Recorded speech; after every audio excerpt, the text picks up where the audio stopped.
Senin жомогуң. Эзелдеден эле тоо эдиктеп, талаарлап, жаныбарлар бейпил жашоочу экен. Ар кимиси өз оокатын кылып, тынч жашоону жакшы көрүшчү. Бирок ошолордун ичинде ар дайым айла издеген, айлакерлиги менен баарын алдагысы келген бир түлкү жашаттыр. Анын ою башкаларды алдап, өзү пайда табуу эле. Арамдык ойлогон түлкү. Илгери бир заманда түлкү, кулан жана бир сагызган үчөө дос болушат. Бири-бирине жамандык кылбаска, тапкандарын бөлүп жешке убада кылышкан. Ошентип бир топ жашашат. Үчөө бир күнү жолго чыгышат. Күтпөгөн жерден кулан тузакка түшүп калат. Кулан ары секирет, бери секирет, бирок тузактан чыга албайт. Чын эле өлүм боломбу деп санаага батат. Анан түлкү менен сагызган досторуна жардам кылар аргаңар барбы деп муңаят.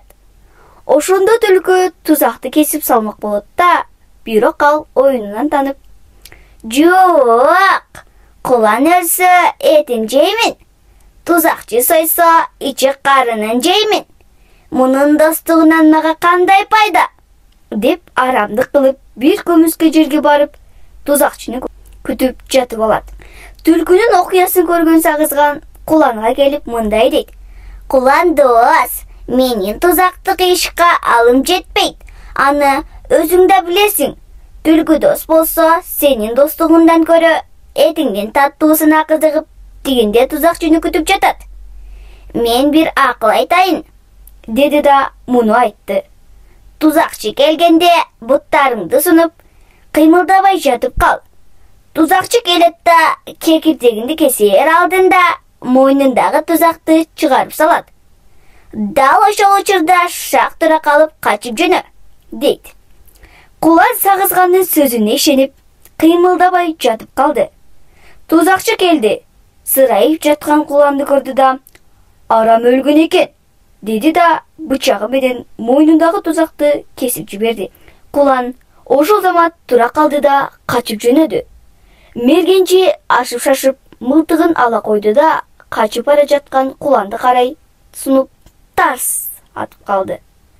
Кулан жыгылбай качып кетип, эмнегедир бир нерсенин куйругу булактап калганын көрдү мергенчи. Көрсө, кулан жашынып жаткан түлкүнүн жанынан өткөн тура. Ошентип ок түлкүгө тийип жатып калды. Мергенчи шашпай басып барып терисин алды. Ошондон кийин ким ойлосо доско кас, өз башына тиер таш деген сөз калган экен. Ошентип түлкүнүн арам ою өзүнө зыян болуп кайтыпты. Эл айлан көп болсо да актык баарынан жогору деп бекеринен айтпайт экен. Ошондон кийин жаныбарлар бири-бирине ишенимдүү, ак ниет болуп жашоону улантышыптыр. Балдар, эстеп жүргүлө, арамдык эч качан жакшылыкка алып барбайт.